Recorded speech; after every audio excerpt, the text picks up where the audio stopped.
छात्रों, आपका स्वागत है दीक्षांत एडुटेक में। आपके लिए अभी लाए हैं हिंदी स्पर्श से कक्षा 9 के लिए पाठ एवरेस्ट मेरी शिखर यात्रा, जो यात्रा बचेंद्री पाल का है।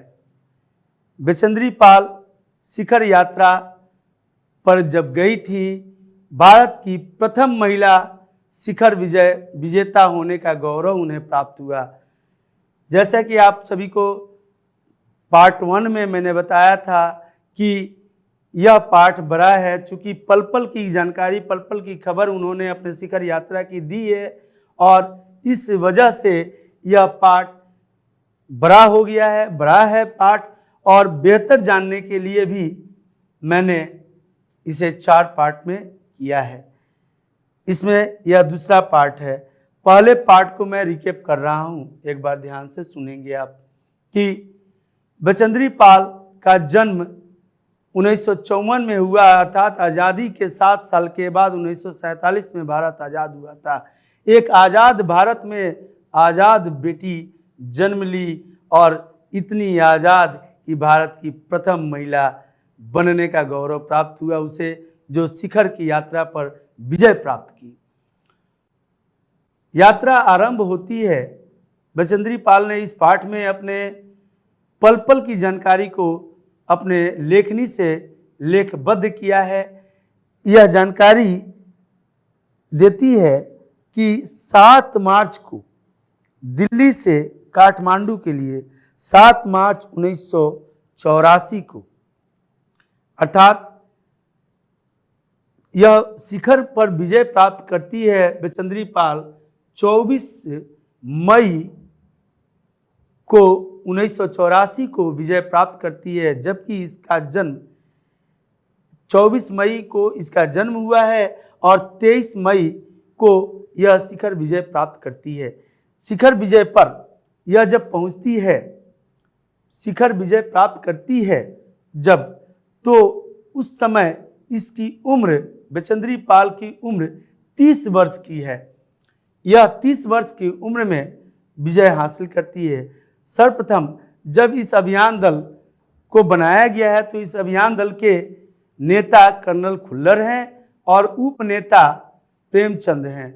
उपनेता प्रेमचंद एक अग्रिम दल लेकर के इस अभियान दल से पहले निकल जाते हैं शिखर पर, और यह जो अभियान दल है, यह अभियान दल 7 मार्च 1984 को दिल्ली से रवाना होती है काठमांडू के लिए थ्रू एरोप्लेन, वायुयान के द्वारा।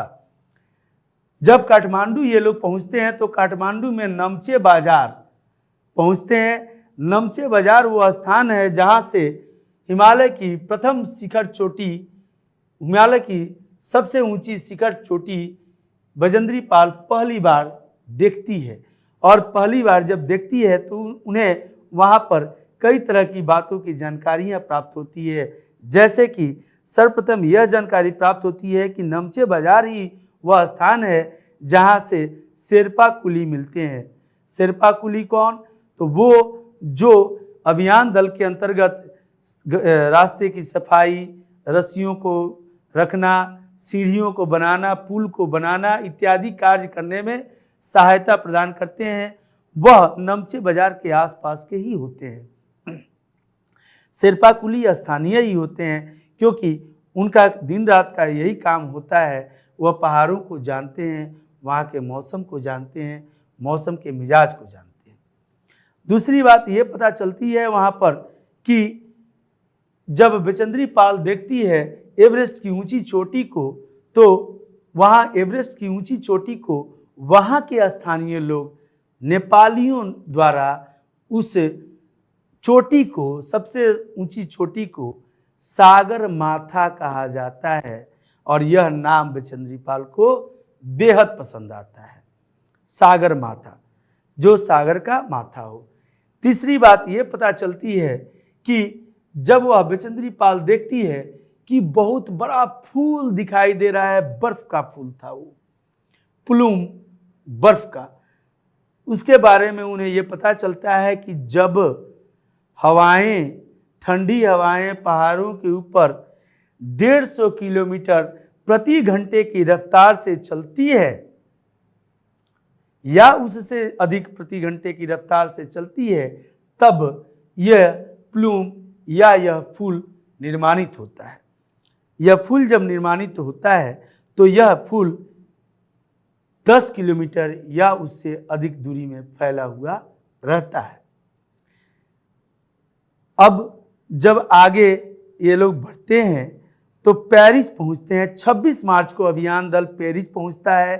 पेरिस में अग्रिम दल के नेता उपनेता प्रेमचंद अपने अग्रिम दल को छोड़ करके ऊपर वापस आते हैं पेरिस में, और 26 मार्च को ही वो पेरिस पहुंच करके उन्हें जानकारी देते हैं। जानकारी एक दुखद जानकारी होती है कि बर्फ के रास्तों में बर्फ को वहाँ पहाड़ पर चढ़ने वाले रास्ते में कैंप बनाते के क्रम में एक शेरपा कुली की मौत हो गई है और 4 घायल हैं।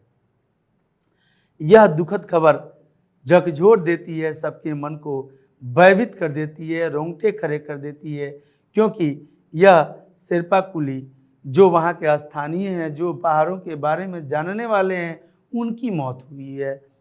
अब उसके आगे लेकिन बचेंद्री पाल इन घटनाओं से दुर्घटनाओं से भयभीत नहीं होती, क्योंकि इनका लक्ष्य है शिखर तक पहुंचना। इसलिए हिम्मत करके वह यहाँ से डरती नहीं है, बल्कि आगे बढ़ना चाहती है।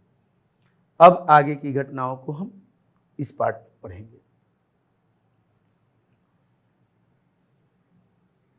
बेस कैंप, और हाँ, प्रेमचंद्र जी ने जानकारी दी है कि हिमस्खलन हुआ था, और हिमस्खलन जहाँ से हुआ था जिसके वजह से शेरपा कुली की मौत हुई थी, उससे 6000 मीटर ऊपर कैंप बनाया गया है, जो फर्स्ट कैंप है, प्रथम कैंप है, पहला कैंप बना था इस दल के लिए, इस पर्वतारोही दल के लिए। बेस कैंप में पहुंचने से पहले हमें एक और मृत्यु की खबर मिली। अभी बेस कैंप में पहुंचे नहीं थे, तब तक एक और मृत्यु की खबर मिली। जलवायु अनुकूल न होने के कारण एक रसोई सहायक की मृत्यु हो गई थी। रसोई सहायक, वह भी उस अभियान दल के लिए जो भोजन वगैरह बनाने का कार्य करते थे, वह उसमें से अनुकूल वातावरण न होने के कारण, अर्थात हो सकता है उन्हें ठंड लग गई है और उनकी मृत्यु हो गई। निश्चित रूप से हम आशाजनक स्थिति में नहीं चल रहे थे, अर्थात मौसम वहाँ पर बिगड़ा हुआ था। बर्फ की नदी अर्थात ग्लेशियर बह रही थी, बर्फ का प्लूम बना हुआ था, 150 किलोमीटर से भी अधिक रफ्तार से ठंडी हवाएं चल रही थी। उसमें सहज भाव से स्टेबल कर पाना, सहज भाव से वहाँ एक जगह स्थित हो पाना मुश्किल था। वैसी स्थिति में सफ़र अभी भी जारी थी। किसकी सफ़र? एक इतिहास की सफ़र, एक दुर्गम स्थल की सफ़र, एक विजय हासिल करने की सफ़र। एवरेस्ट शिखर को मैंने पहले 2 बार देखा था, लेकिन एक दूरी से। बेस कैंप पहुंचने पर दूसरे दिन मैंने एवरेस्ट पर्वत तथा इसकी अन्य श्रेणियों को देखा। कहती है बचेंद्री पाल की देखी थी इसके पहले भी एवरेस्ट के शिखर को, लेकिन दूर से देखी थी, नज़दीक से नहीं। एवरेस्ट पर्वत तथा इसकी अन्य श्रेणियों को देखा।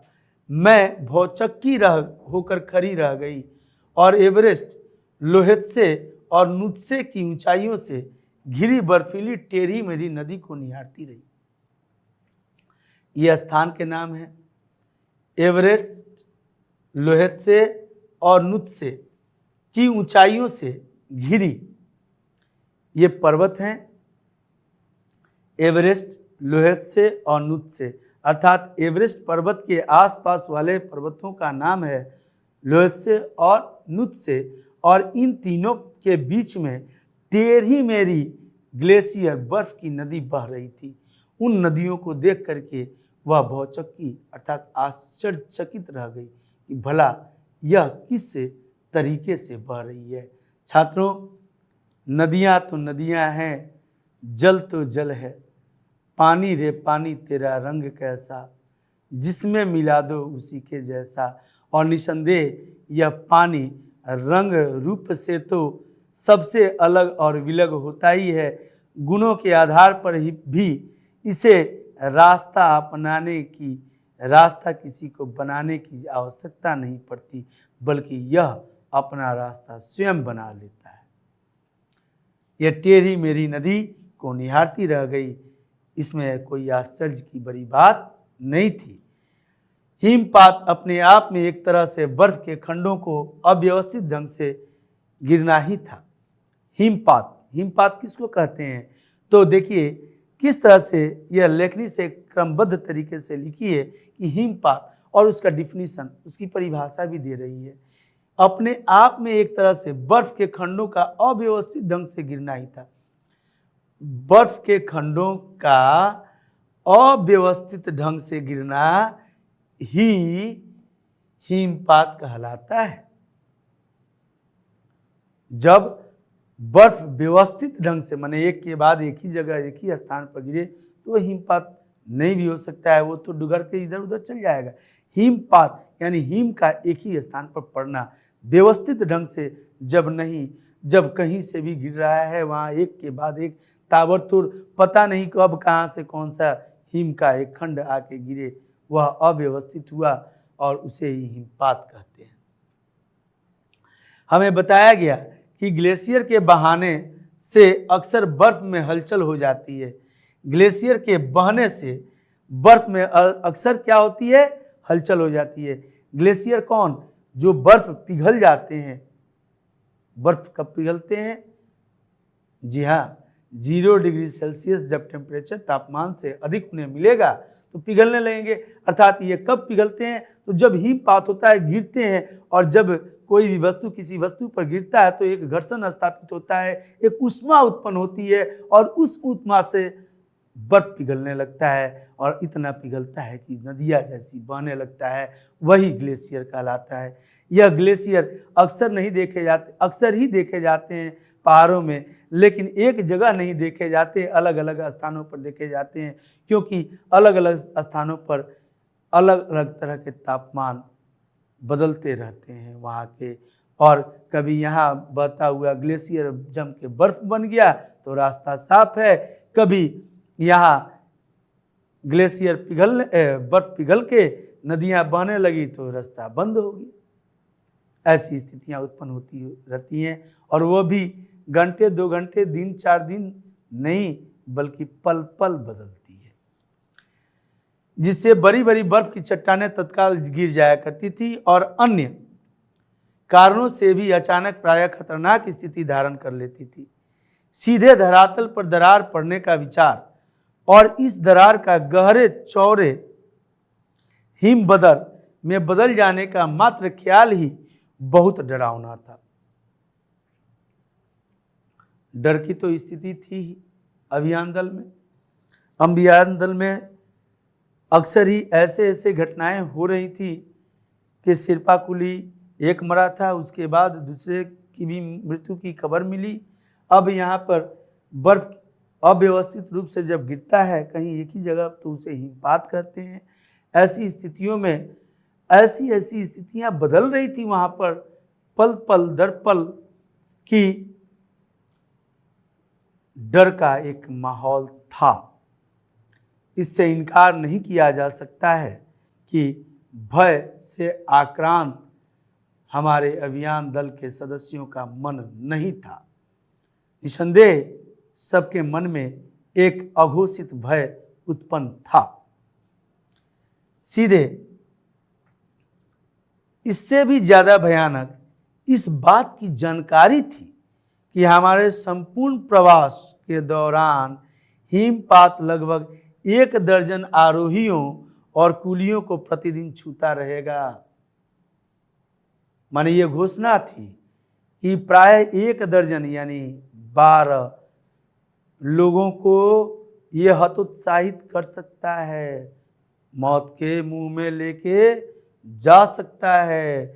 या फिर बुरी तरह से क्षतिग्रस्त करते हुए घायल कर सकता है। यानी क्या होने वाला है इसका अंदाज़ा लगा पाना मुश्किल था, कठिन था, लेकिन इतना तय जरूर था कि कुछ न कुछ तो जरूर होने वाला है और निसंदेह वह जो होगा वह बुरा ही अधिकाधिक चांस था होने का। आइए आगे देखते हैं। देखिए कैंप जो बेस कैंप बना था वह इसी तरह का बेस कैंप बनता है। पहाड़ों के ऊपर जब आरोही जाते हैं पहाड़ों के ऊपर तो बेस कैंप इस तरह से बनता है। यहाँ एक पर्दा होता है जिसे बंद कर दिया जाता है। इसमें आरोही विश्राम करते हैं तथा अपने ज़रूरत के सामान को रखते हैं और अपना निकल के अगर घूमना फिरना भी हो सकता है। ये एक सुरक्षित स्थान पर ही बनाने की अग्रिम दल की कोशिश होगी, लेकिन रास्तों का क्या करेंगे? रास्ते में बर्फ़ का अगर ग्लेशियर बह रहा हो तो वह तो चूँकि पल पल बदलता है, उसमें किसी का कुछ करने लायक नहीं रहता सिवाय प्राकृतिक के। आइए अगले स्लाइड में हम देखते हैं। दूसरे दिन यानी 26 मार्च के बाद अगले दिन क्या होता है कि नए आने वाले अधिकांश सामान को हम हिमपात के आधे रास्ते तक ले गए था। जो भी वस्तुएं थी खान पान के लिए, चूँकि पूरा एक दल था तो उसके जो भी सामान थे वस्तुएं थी उन सबको कहाँ तक लेके गए? तो हिमपात के आधे रास्ते तक, जहाँ हिमपात हो रहा था। यानी 6000 मीटर ऊपर इनका कैंप बना हुआ था और नीचे हिमपात हुआ था, ऊपर भी हिमपात हो रहा था, ग्लेशियर चल रहे थे। आधे रास्ते तक ले गए। डॉक्टर मीनू मेहता ने हमें एल्युमिनियम की सीढ़ियों से अस्थायी पुलों को बनाना। डॉक्टर मीनू मेहता एक नया नाम आया। डॉक्टर मीनू मेहता कौन थी? तो डॉक्टर मीनू मेहता एक इंजीनियर कहें, डॉक्टर कहें, अर्थात वह एक ऐसे बुद्धिजीवी थी जो इस अभियान दल के साथ थी। एक ऐसी बुद्धिजीवी जो इस अभियान दल को अपने मार्ग पर प्रशस्त होने के लिए, अपने मार्ग पर अग्रसर होने के लिए इनका मार्गदर्शन करने के साथ साथ इन्हें उस मार्ग को कैसे पार किया जाए इसकी युक्तियां बता रही थी। उन्होंने हमें एल्युमिनियम की सीढ़ियों से अस्थायी पुलों का बनाना, अर्थात फोल्डिंग सीढ़ी थे, उनसे अस्थायी सीढ़ियों से पुलों को बनाना, लट्ठों और रस्सियों का उपयोग, जैसे बर्फ पर चढ़ने में छात्रों ऐसा होता है कि कहीं कहीं बड़े बड़े गड्ढे होते हैं, वहाँ पर अगर पाँव जाए आदमी का तो आदमी सीधे नीचे धंस जाता है और धंस जाता है तो फिर उसे निकाल पाना अत्यंत मुश्किल हो जाता है, क्योंकि वह गहराई में चला जाता है। अगर उसके हाथ पांव भी नीचे अंदर चले गए तो वह तय है कि मृत्यु को प्राप्त होता है। वैसे स्थानों पर तुरंत एल्युमिनियम का सीढ़ी फेंके और फेंकने के बाद एक पुलिया बना, उस पर चढ़ के हम पार हो गए, खतरे से बाहर हो जाते हैं। ये सब तकनीक बता रही थी उन्हें मीनू मेहता। लट्ठों और रस्सियों का उपयोग, बर्फ की आधी तिरछी दीवारों पर रस्सियों को बांधना और हमारे अग्रिम दल के अभियांत्रिकी कार्यों के बारे में हमें विस्तृत जानकारी दी। अभियांत्रिकी यानी इंजीनियरिंग वर्क्स, तकनीकों के बारे में कि कैसे हम रस्से को फेंक करके एंकर को फंसाएंगे और फिर चढ़ेंगे, कैसे इन तमाम चीज़ों की ट्रेनिंग इन्हें बेस कैंप के पास आकर के मीनू मेहता दे रही थी। छात्रों, ये उसी समय का तस्वीर है जो लिया गया था जब बचेंद्री आरोहण पर थी। यह तस्वीर दर्शाता है कि ये बेस कैंप और यहाँ से आगे जाने के लिए तमाम उन सुविधाओं को मीनू मेहता एक के बाद एक सबको ट्रेनिंग दे रही थी और बता रही थी कि कैसे इससे हम उस पार जाएंगे, कैसे हम पार पाएंगे, कैसे हम खतरे से अपने आप को बचाएंगे, अपने साथियों को बचाएंगे और किस तरह से हम प्रकृति के इस चैलेंज को स्वीकार करते हुए अपना विजय हासिल करेंगे। आइए आगे देखते हैं। तीसरे दिन, ये दूसरे दिन की घटना थी, बात थी। तीसरे दिन हम हिमपात से कैंप 1 तक सामान ढोकर चढ़ाई का अभ्यास करने के लिए निश्चित थे। रीता, गुम्बू तथा मैं साथ साथ चढ़ रहे थे। रीता गुम्बू एक नया नाम, मीनू मेहता, उसके बाद मीनू मेहता यांत्रिकी यंत्रों के बारे में इन्हें जानकारी दी। उसके बाद रीता गुम्बू तथा मैं साथ साथ चढ़ रहे थे। ये दोनों ही, रीता गुम्बू भी आरोही में टीम में शामिल थी। हमारे पास एक वॉकी टॉकी था। वॉकी टॉकी अर्थात संपर्क सूत्र, किसी अपने टीम के सदस्यों द्वारा एक दूसरे से संपर्क साधने में कि भाई आप कहाँ हैं, आप कहाँ हैं, आप इधर हैं, इधर हैं, उधर हैं, कोई संकट है, किसी तरह की कठिनाई या असुविधा है, आपस में एक कम्युनिकेशन रखने के लिए, एक जुड़ाव रखने के लिए, एक दूसरे के सहयोग की भावना रखने के लिए ही वॉकी टॉकी रखा जाता है अपने पास, जो था इनके पास, जिससे हम अपने हर कदम की जानकारी बेस कैंप पर दे रहे थे। कर्नल खुल्लर उस समय खुश हुए जब हमने उन्हें अपने पहुंचने की सूचना दी, क्योंकि कैंप 1 पर पहुंचने वाली केवल हम 2 ही महिलाएं थी। कौन 2 महिलाएं? रीता गुम्बू और बचेंद्री पाल। कौन खुश हुआ? कर्नल खुल्लर, जो इस दल के नेता हैं। अंगदोर्जी, लोपसांग और गगन बिस्सा अंततः साउथ कोल पहुंच गए। ये अंगदोर्जी, लोपसांग और गगन बिस्सा, यह तीनों भी उस दल के सदस्य हैं जो साउथ कोल पहुंच गए और 29 अप्रैल को 7,900 मीटर पर उन्होंने कैंप 4 लगाया। यह संतोषजनक प्रगति थी। कैंप 1 को हमने पढ़ा, कैंप 4 लग गया, 3 और 2 कहाँ गया? तो आगे है। क्यों? क्योंकि वहाँ पर जो कैंप लगाए जाते हैं वह कैंप, उनका नाम भी इस हिसाब से रखा जाता है जो पहाड़ों की ऊंचाई के हिसाब से होता है। पहाड़ ऊंचाई में कम दिखते हैं लेकिन चढ़ाई में अधिक लगता है, उनके रास्ते कम होते हैं, अतः वहाँ रास्तों के हिसाब से ही कैंप का निर्माण हो रहा था और कैंप का नामकरण भी हुआ था।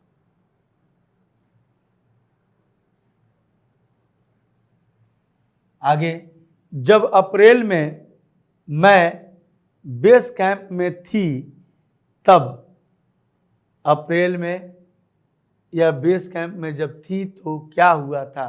तो तेनजिंग भारत के प्रथम पुरुष जिन्होंने विजय हासिल की थी शिखर पर।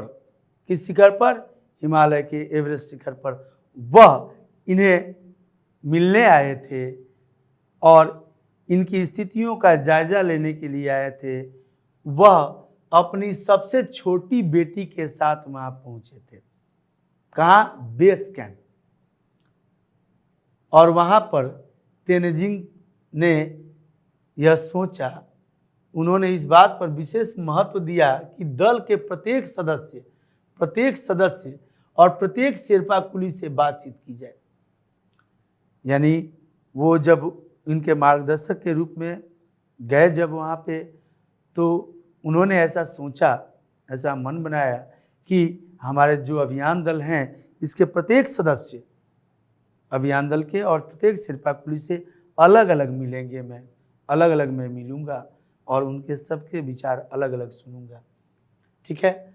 और इस बात पर उन्होंने विशेष महत्व भी दिया था। जब मेरी बारी आई, मैंने अपना परिचय यह कहकर दिया कि मैं बिल्कुल ही नौसिखिया हूँ और एवरेस्ट मेरा पहला अभियान है। तब तेनजिंग हंसे और मुझसे कहा कि एवरेस्ट उनके लिए भी पहला अभियान है।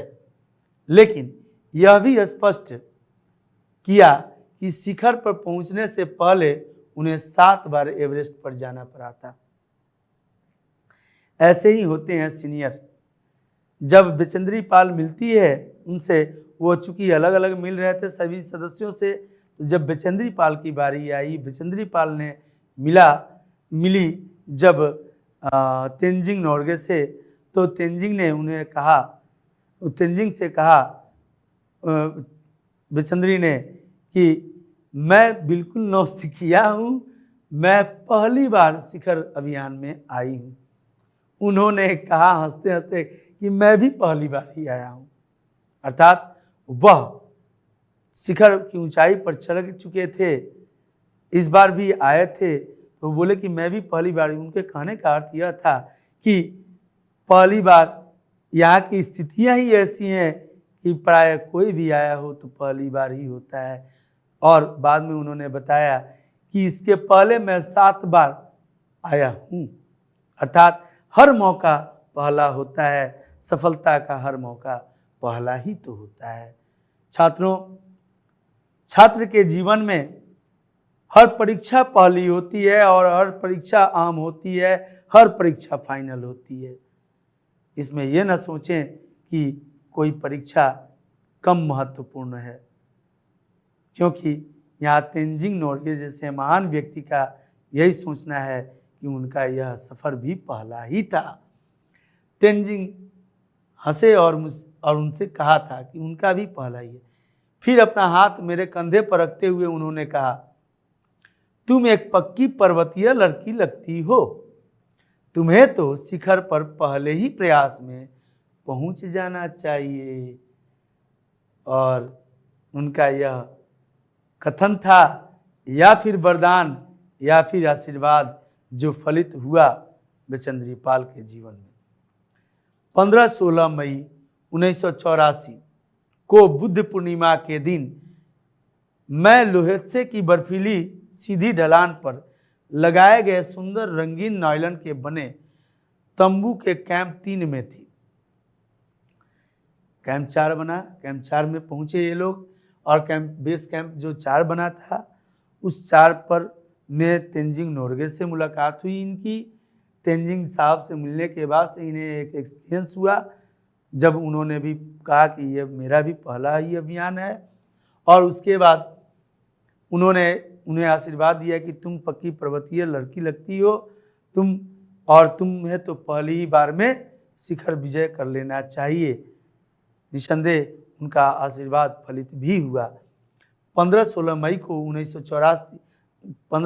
1984 को बुद्ध पूर्णिमा के दिन लोहेत्से में की बर्फीली सीधी ढलान पर लगाए गए सुंदर रंगीन नायलॉन के बने तंबू के कैंप 3 में थी।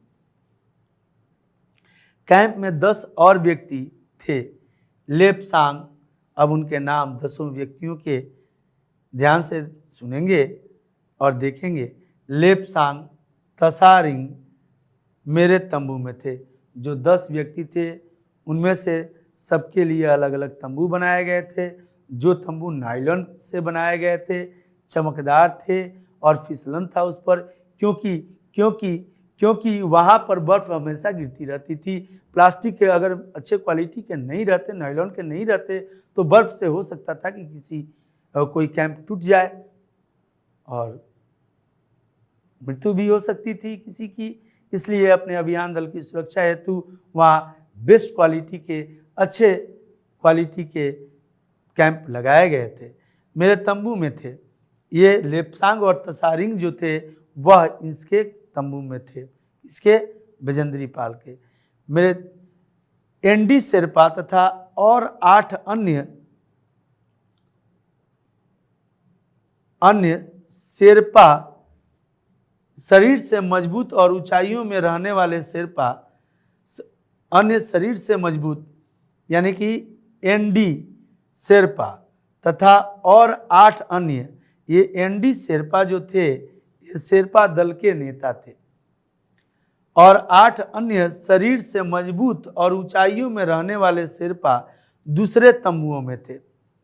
मैं गहरी नींद में सोई हुई थी कि रात में 12:30 बजे क्या आया? भूत नहीं, लेकिन उससे कम भी नहीं था। 12:30 बजे के लगभग मेरे सिर के पिछले हिस्से में किसी एक सख्त चीज के टकराने से मेरी नींद अचानक खुल गई। यह सख्त चीज क्या था? और नींद खुल गई और साथ ही एक जोरदार धमाका भी हुआ। तभी मुझे महसूस हुआ कि एक ठंडी बहुत भारी कोई चीज मेरे शरीर पर से मुझे कुचलती हुई चली जा रही है। मुझे सांस लेने में भी कठिनाई हो रही थी। वह अपने कैंप में विश्राम कर रही थी। किस कैंप में जब बेचंद्री थी तब उसे 12:30 बजे रात को सर पे चोट लगना महसूस हुआ। कैंप 3 में 12:30 बजे रात को वो सोई थी। उसके माथे में चोट लगा और यह चोट लगने के बाद उसे लगा कि कोई बहुत भारी ठंडी चीज उसे कुचलते हुए जा रही है, यानी उसके तंबू के ऊपर से ही नहीं बल्कि तंबू को तोड़ करके और उसके ऊपर से कोई वस्तु आर पार हो रही है, जा रही है।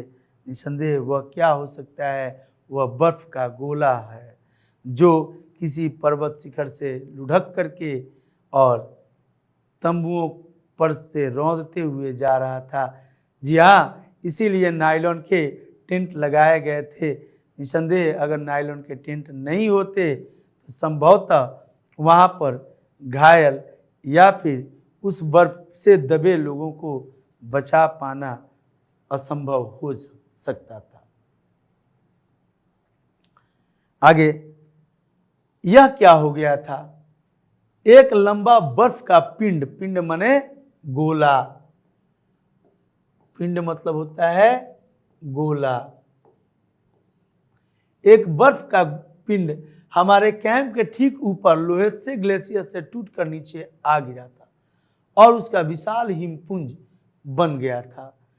हिमखंडों, बर्फ के टुकड़ों तथा जमी हुई बर्फ के इस विशालकाय पुंज ने एक एक्सप्रेस रेलगाड़ी जितनी तेज गति और भीषण गर्जना के साथ सीधी ढलान से नीचे आते हुए हमारे कैंप को तहस नहस कर दिया था। वास्तव में हर व्यक्ति को चोट लगी थी। यह एक आश्चर्य ही था कि इस दुर्घटना में किसी व्यक्ति की मृत्यु नहीं हुई थी। हुआ क्या था? सभी अपने अपने कैंप में थे। रात के 12:30 बजे बर्फ का एक बड़ा सा पिंड शिखर से टूटकर और लुढ़क गया। लुढ़कने के उसके रास्ते में इनके कैंप आए और कैंप को उसे कैंप क्या और आदमी क्या, वह तो प्राकृतिक वस्तु एकदम ढलान पर ढलते चला गया।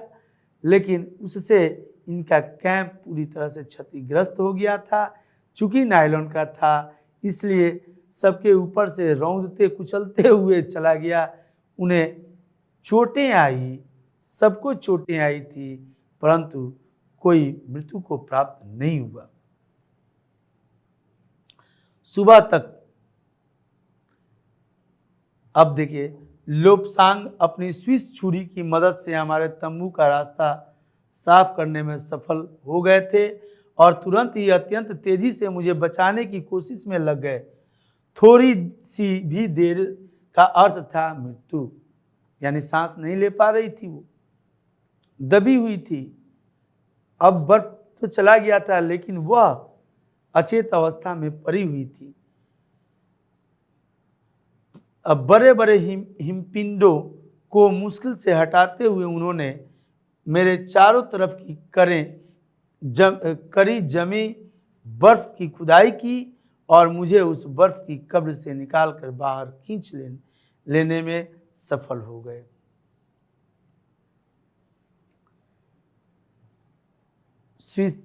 चाकू से टेंट को काटे, अपने पहले बाहर निकले, उसके बाद अपने साथियों को बचाने में सबसे पहले दौड़ करके उन्होंने बचेंद्री को बचाने का काम किया।